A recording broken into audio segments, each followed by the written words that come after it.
对，爷我当兵的时候，你还家门口玩泥巴呢。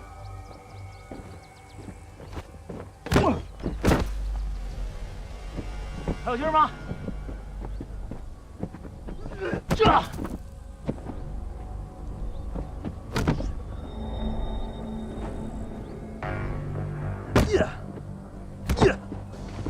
来啊！英子，还有劲儿吗？锁住！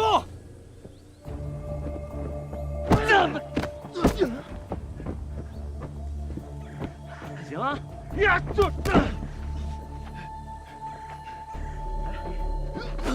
我来，没有扶你来。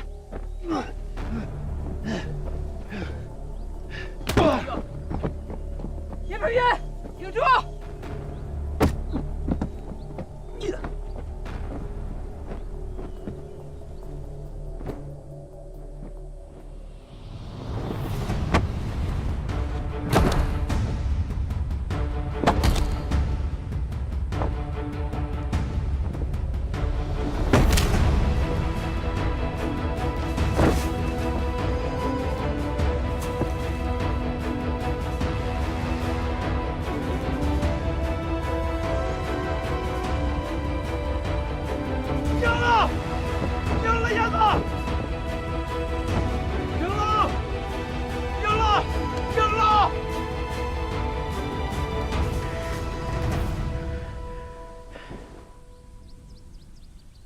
讲一下，冷静。首先要祝贺大家，通过了特战选拔中最困难、最残忍，也是最反人性的岳父训练。我相信这段经历会永远留在你们的脑海当中。但是我同时希望你们能够谨记，忠诚是每一个军人行动的底线。将来不管遇到任何绝境，都要用生命去捍卫它。记住了没有？记住了！记住了没有？记住了！军医就位。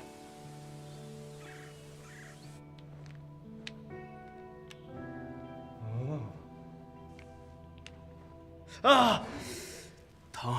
哎，大夫，你稍微轻点，硬汉也怕疼。特战队员嘛，连这点疼都害怕。大夫，你是不知道啊，那我们那训练，哎，不就是虐服训练吗？我们这儿每年都有。就没人出事吗？能有什么事儿啊？都是皮外伤。你们不是也被车拖着在泥地里滚了几圈吗？那条路啊，被老兵清理过好几遍了，危险都已经排除了。老兵还亲自试验过，确保安全。至于其他的训练科目，都是经过严格的测试跟评估的。所以你们受的那些心理上的折磨，远胜于身体。大部分人啊，都是被吓的。哦，原来是这样。检查完了，没什么大事，按规矩留院观察。行，下一个。好嘞。老肖，你来吧。不是，我听完大夫这么说，我感觉我好多了。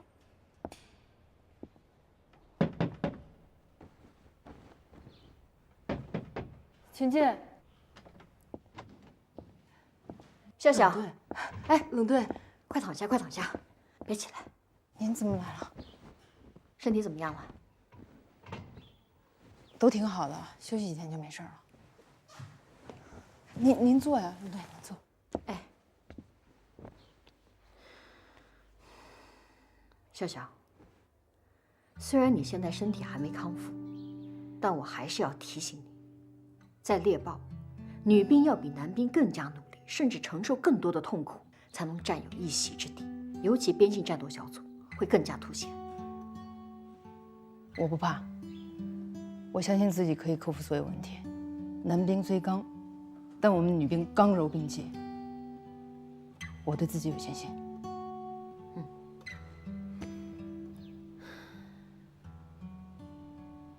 哎，这是什么？没什么呀，吃着玩的。给谁织的？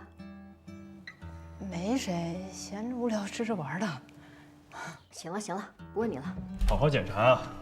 你伤得那么重。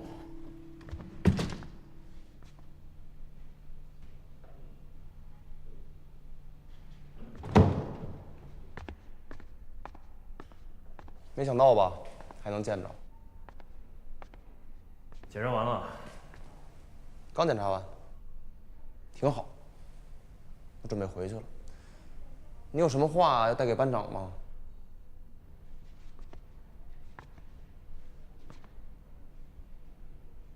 帮我祝他一切顺利。好，保证带到。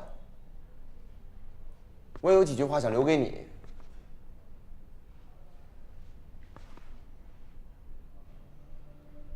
其实，高准被淘汰的时候，我就想走了。我之所以留下来，只是想证明我不比别人差。你想说什么呀？我想说，每个人进部队当兵，都得有个指望吧。有的呢指望上军校，有的指望学本事，还有的指望证明自己。就像你，我之前一直认为自己一定能够成为一名优秀的特战队员。可是，在虐俘训练之后，我才明白，在双方无所不用其极的特种作战战场上，我很可能会拖累我的队友。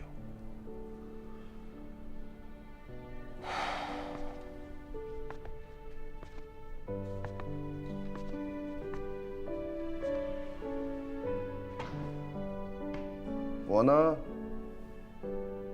往后的指望就是多交几个好兄弟，将来能多个照应。我还是继续当我的班副吧。至于这特战队员，就由燕破月你这种更适合的人去当。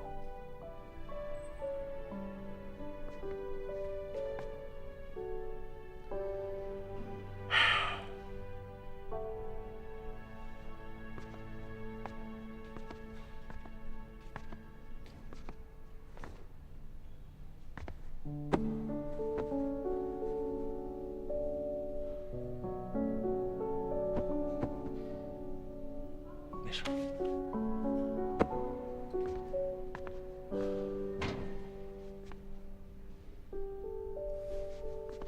哎，其实我挺羡慕你的，真的，因为不是人人都能像你一样，有天赋，命还好，长得帅，你身上有一股怎么说呢，什么都无法阻挡的那种冲劲儿。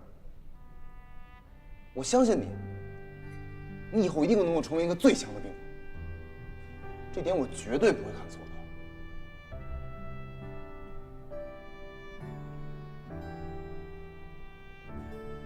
谢了。但再强，你也只是个兵。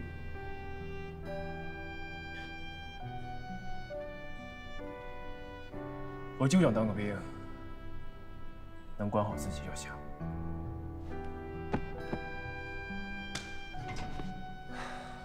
再见了，燕破月。少了我这个对手啊，以后你会遇见更多的。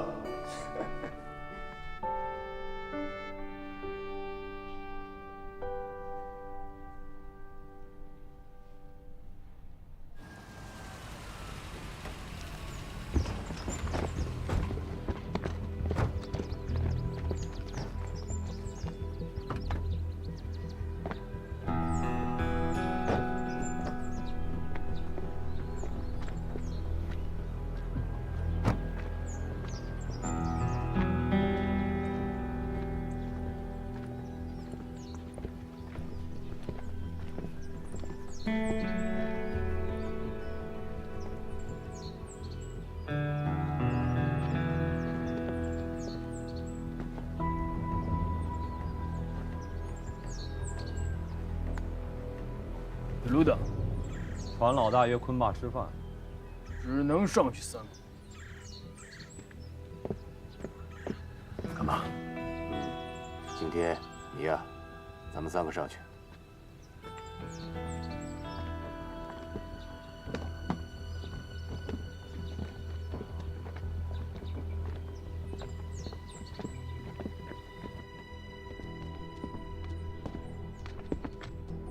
大老板，坤爸。哎呀，多年不见，生意兴隆啊！嗨，混个日子嘛，跟您比差远了。坤爸，快请坐，请坐。好嘞。坤爸这次来，打算要几个小孩？你现在还在乎赚这些小钱吗？嗨，老本行了嘛。听说你在中国做了一些新生意，物美价廉。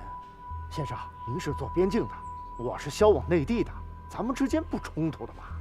无妨，我只是对新的东西感兴趣。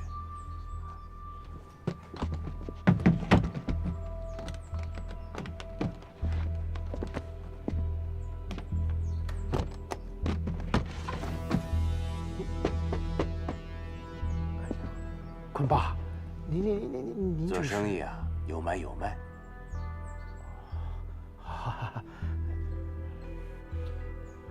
快去拿点新猪肉过来。坤爸，精神不错啊。还行。哎，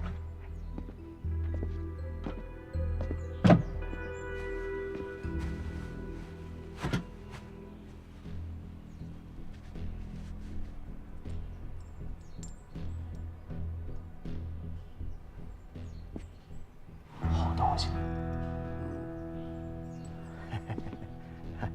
坤爸，咱们这么多年交情了，如果长期合作，价格好商量。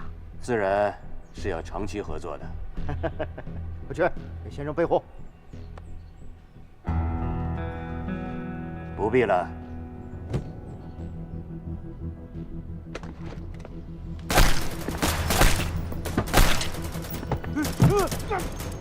你们黑吃黑呀！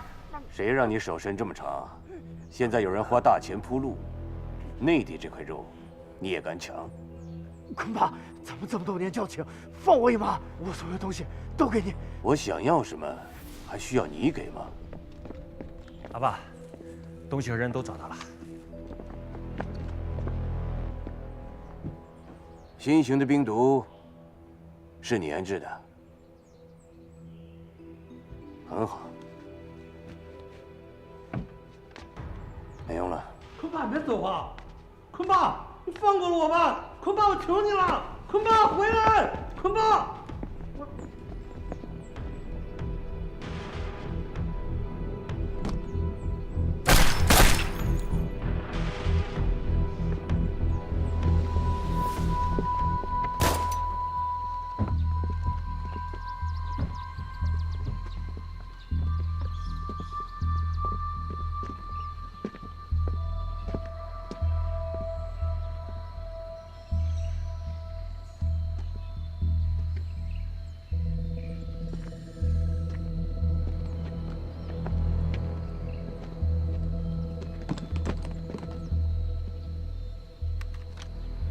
最后杀我。拿着。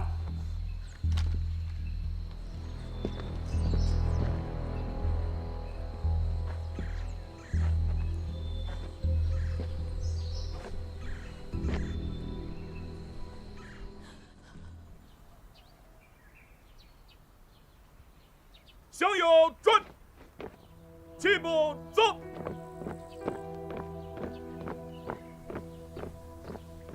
立定，向右转，入队仪式开始。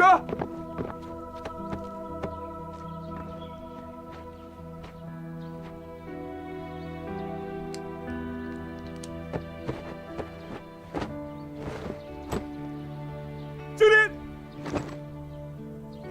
礼毕，向右转，齐步走。从今天开始，你们正式成为了一名猎豹特战队员。记住我的话，身为特战队员需要勇敢，该拼命的时候就应该孤注一掷。但是当你们上了战场，给自己的第一个信念，不是舍身取义，而是完成任务，活着回来。在训练场上练他个3、5年，就算你们练得再狠，看起来再厉害，你们依然是一个新兵蛋子。你们必须在一场场战斗中存活下来，一点一点的积累实战经验，直至身经百战。你们要把身上的勇猛如虎变成狡猾如虎，外加凶狠如狼，分则独占千里，合则天下无敌。最终，你们将带着荣耀和军功章回家，这才是真正的猎豹，这才是我秦风想要的兵。明白了吗？是。全体都有。立正。来面向左，准。别报，跟我宣誓。我是武警部队最精锐的特战队员，胸前的徽章就是我的荣耀。我们是武警部队最精锐的特战队员，胸前的徽章就是我们的荣耀。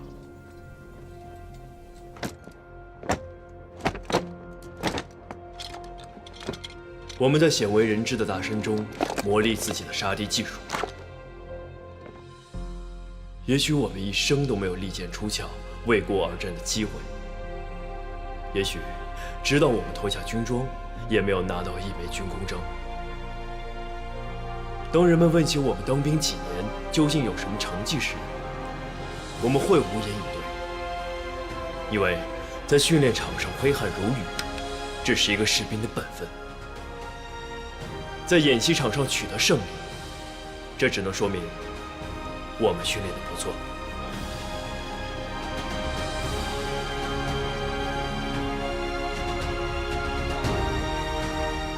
就像那些一直放在武器库中，绝不会主动使用的核武器，它们有的已经封存了几十年，最终都会被逐一销毁，但它们有存在的价值和意义。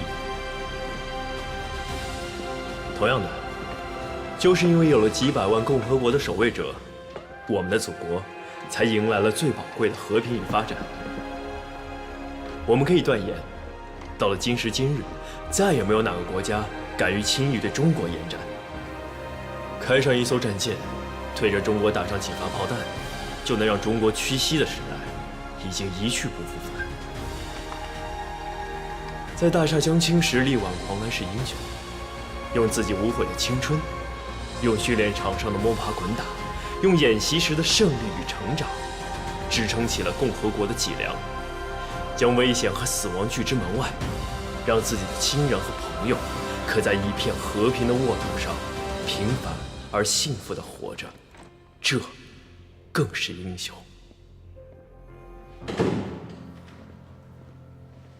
早上好，各位。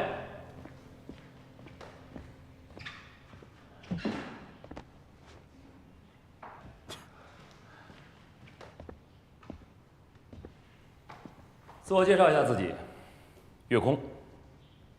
大伙儿都还记得我吧？哎呦，一看见你，我这脑袋又开始疼了。对不起，生死较量，必须拼尽全力。你是用尽全力了，可我并没有。不服啊？可以再比一次。不用了，生死，我跟你们有那么大仇吗？没有。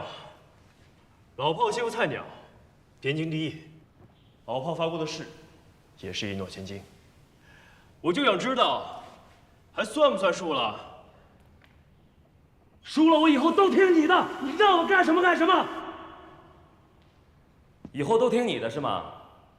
可以，但你得先变成一个有脑子的指挥员。我不想因为你的心慈手软，白白的把命丢了。我是好人。不能走，那你说怎么办？举手表决。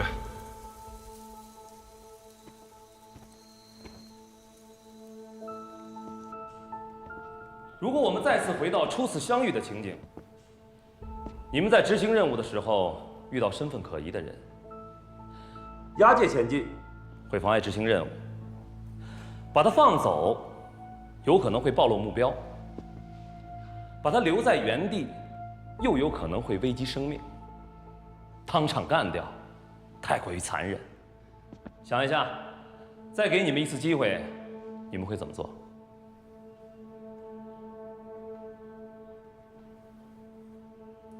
不光是你们，这对于世界上任何一支孤悬敌后的特战小队来说，这样的选择都是不可避免的。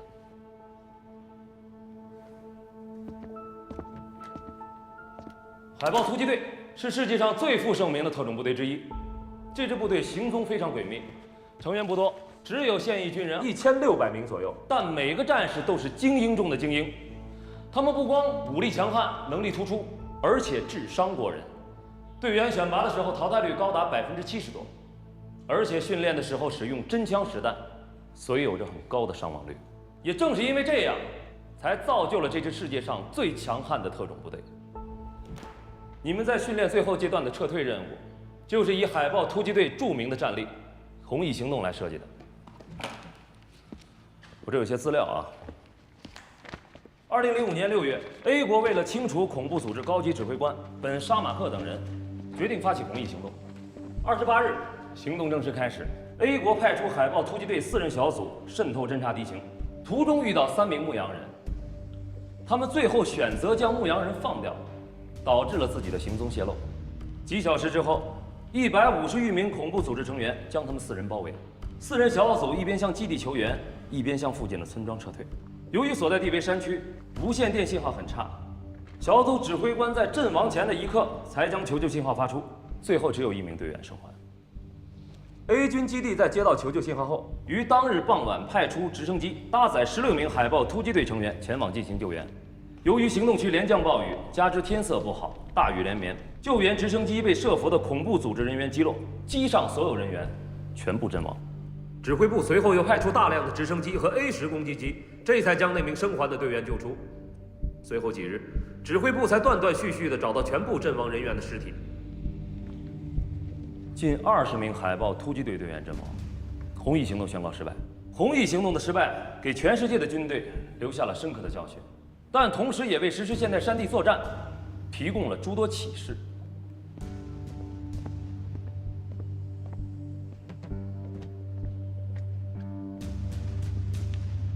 下面我有一个问题要问问大伙儿：假如由你们当中的一员来指挥这次行动，你们会怎么做？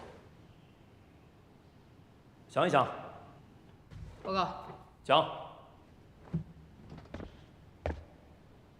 我认为制定行动计划务必周密细致，红翼行动的方案漏洞百出，他们的失败警示我们，在筹划作战行动时，应高度关注3个方面的问题：一是行动方案应力求详尽，大到整个行动体系，小到每名参战人员的具体细节，都不能遗漏。比如，当地连降暴雨，而军方的行动方案对天气情况几乎没有考虑。二是应充分考虑各种突发状况，要有不同的应急预案。如军方在实施第1次营救时，未充分考虑可能被伏击等突发状况，没有可行的应对方案，最终导致机毁人亡。三是行动前需进行实战化的仿真演练，可依托训练基地，通过反复在近似于行动区域的地区进行仿真演练，不断地发现问题、解决问题，使每名参战人员尽可能地熟悉行动细节，减少失误。完毕。走。这战场瞬息万变，哪儿那么多时间演练？大声宣言。是。我认为山地作战需重视通讯要素。试想，如果求救信号呢能够早些发出去，或是4人小队可以一直与空中力量保持联系，那么整个战局可能大不一样。这告诉我们，山地作战情况特殊，高山莅临，沟多谷深，对无线电通讯效果影响非常大，对无线电的器材设备性能要求比较高。这启示我们，山地作战必须考虑通讯要素，根据不同的地形地域选择最适宜的电台、卫星电话、简易通讯器材等通讯设备，务必确保通讯畅通。完毕。坐。怎么都是新队员在回答问题啊？老队员呢？这战术早10年前我们就研究烂了，让年轻人说吧。别摆架子，起来说，稳固执行。我认为作战支援保障不能滞后，4人侦察小组自始至终处于孤立无援的境地，基地派出的营救力量也由于机毁人亡，未能得到任何的支援，这些都是致命的失误，都显示出作战支援保障的不力。接到求救信号后，军方明知事发地发生激烈战斗，却并未派出无人机等侦察监视力量进行详细的侦查，并贸然派出特战队员前往救援，且无空中火力护卫支援，因此很容易被设伏的敌人击中。此外，救援直升机坠机后，才再次派出大量直升机，为时已晚，耽误了宝贵的营救时机。这些都显示出作战支援保障的滞后，没有与行动有效衔接、同频共振。还有，行动撤离环节应该引起重视。有了第一次被火箭弹击中而机毁人亡的教训，军方在营救幸存队员撤离时开始有所转变，不仅对营救对象和附近环境进行了细致甄别与勘察，还出动攻击机等空中力量进行支援。这也使得希望在该地再次伏击的敌人未能如愿。军队实践中，撤离行动往往不会引起足够的重视，但事实证明，撤离也是作战行动的重要环节，不容忽视。报告完毕，坐。是。说得好啊！我想提醒在座的各位啊，在一切行动中，绝不能忽视人的决定性因素。红翼行动计划制作的非常粗糙，敌情观念非常淡薄，这和军人自身的过度自负、轻敌大意密不可分。随着现代科学技术的高速发展，武器装备更新换代的速度也在不断加快，以及战争形态的不断演变，在未来的战争中，对人的要求只会越来越高。倘若人的因素不能发挥得好，只会导致各种各样的问题出现，甚至会将我方逼入绝境。报告，讲。大队长，我们猎豹和海豹相比，在战斗力上是否有差距？如果有，那这个差距有多大？两支部队谁强谁弱，只有正面交锋才能真正体现。你们很幸福啊，生活在一个和平的国家，没有经历大规模战争的洗礼。但是，国际形势风云变幻，很可能爆发突然的战争，甚至是局部冲突。到那个时候，我们就能够展示和验证自己的战斗力。如果我们没有对比，那目标在哪里？白龙到，告诉他是。最强大的对手，永远都是昨天的自己。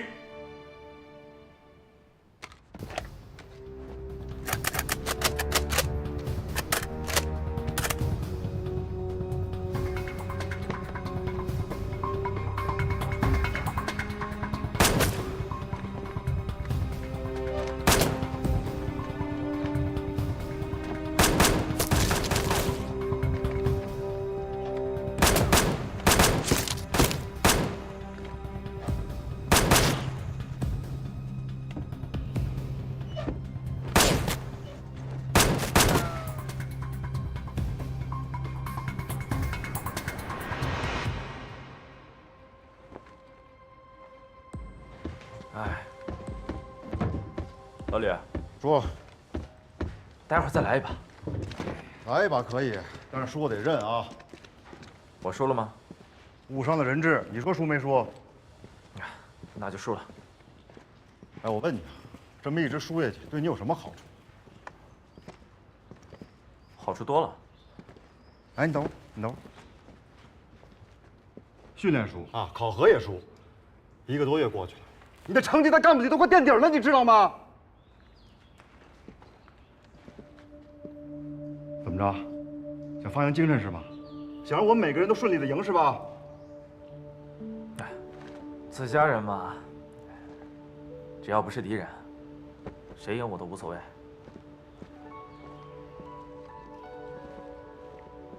白龙一归队，你魂都散了。白龙他是处处故意找茬，但你不能跟他计较。我没跟他计较，是你在跟我计较。我跟你有什么可计较的呀？不是，你俩这有意思吗？啊，有意思吗？不关大老白的事儿，是我自己的问题。这么说吧，一棵树生了虫子，上面就会有洞。你拿再多的树叶盖着它，洞还在，它抹不掉。那你就把这边树叶子给掀开，不就完了吗？掀掉伤情，但不掀呢，又伤心。我能怎么办？干脆啊，就把这棵树给砍了。那也行，那你就来做这把斧子啊，把这棵树给砍了。我是这棵树。那我是什么呀？啊，我是什么？你呀，你就是树上的小鸟，每天抓虫子、扯树叶，这树都快被你烦死了。你到底想让我怎么做？我累了。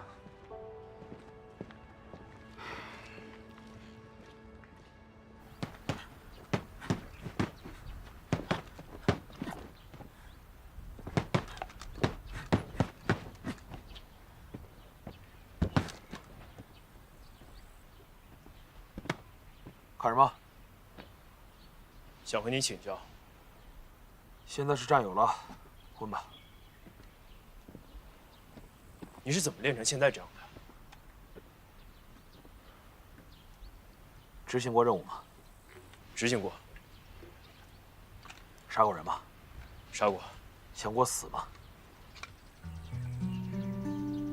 没有。把每一天当做最后一天再去练。等等，你说的是假定情景，我需要一个答案。最好不要有答案，如果有了，一定是件悲伤的事情。这个答案足够支持你去挑战曹班。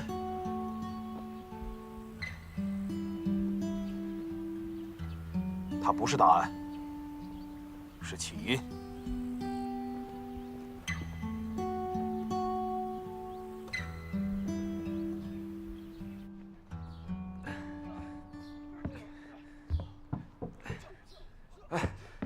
大队长，随便聊两句。啊，走。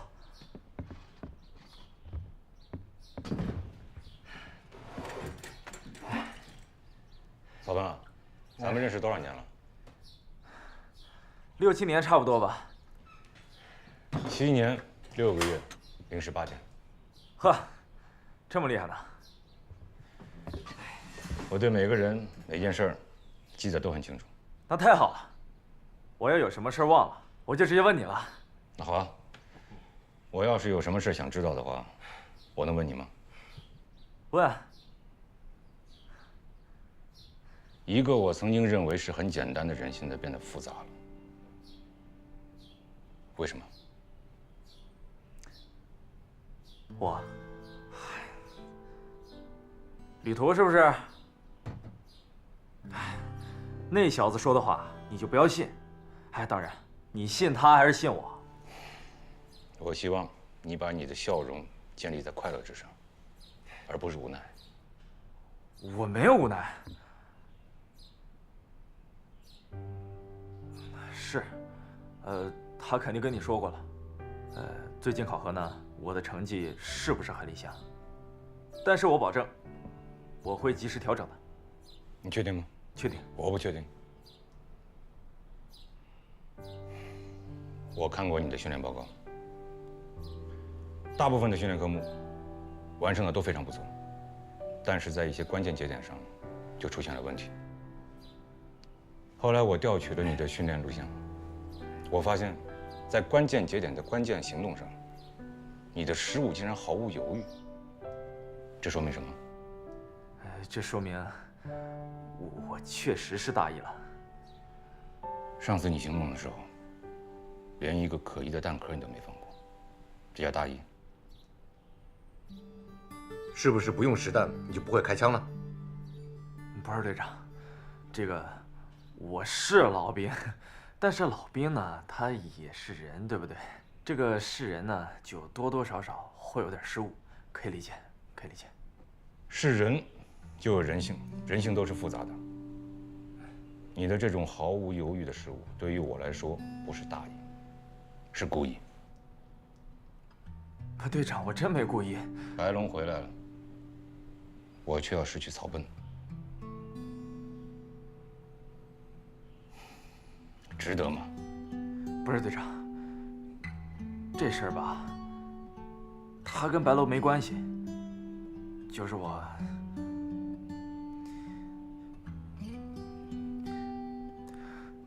我有点累了。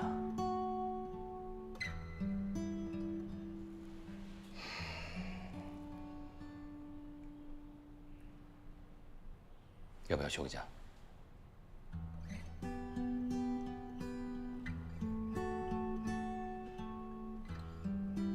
队长，你有没有觉得，你们之前都对我太好了？但也许白龙，他那个样子，才是对的。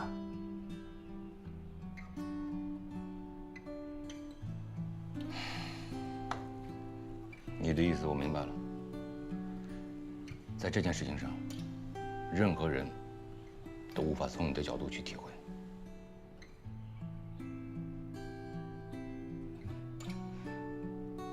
行了，不打扰你午休了，我走了。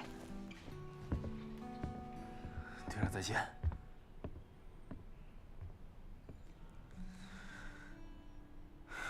我们猎豹突击队在执行常规任务时，通常分小队行动，所以经中队党支部研究决定，先将你们5人编为猎豹突击队第1大队第9作战小队。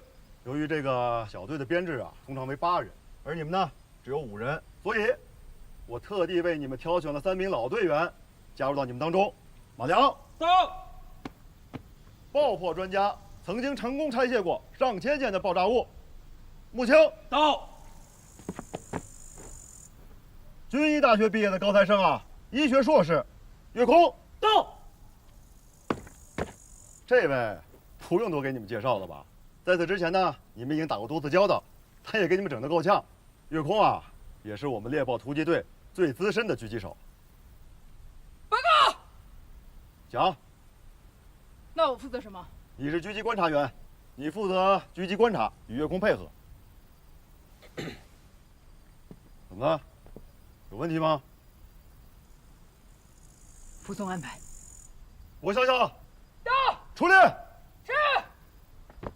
到底有没有问题？没有。我们这里是作战部队，如果没有问题的话，就把你的情绪给我收起来。都给我听着，你们适合什么样的位置，都是经过我们严格的甄选还有评比，最终得出的结果。如果有不满意的，现在就可以走人。都给我记住了，在小队作战中，个人情绪会给集体带来不可估量的影响，都听明白了吗？明白。我想想，明白了吗？明白。大点声。明白。入列。是。岳空到，穆青到，马良到。入列。是。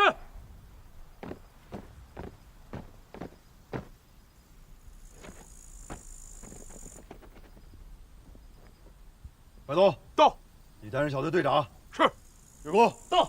担任副队长兼狙击手。是。郭笑笑到。你是狙击观察员。是。肖云杰到。担任机枪手。是。燕破月到。为突击手。是。许阳到。负责仪器侦察和通讯。是。穆青到。负责医疗。是。马良到。为爆破专家。是。我们已经跟每位新学员配备了专业的教官，以增强你们的专业技能。还有，每位小队成员都必须配合小队进行常规的战术演练，以快速增强你们的默契度、凝聚战斗力。都听明白了吗？明白。副队长，往后你在队伍听谁的？我就是那磨盘上的磨，听驴的。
田鹏岳，走！知道自己在干什么吗？啊！擅自行动，一半队伍都被你害死了。报告，白人小队不够灵活，突进速度太慢，为了达到突袭的效果，瞻前顾后只会影响速度。在战场上，你的敌人会是这些人吗？会对你们手下留情吗？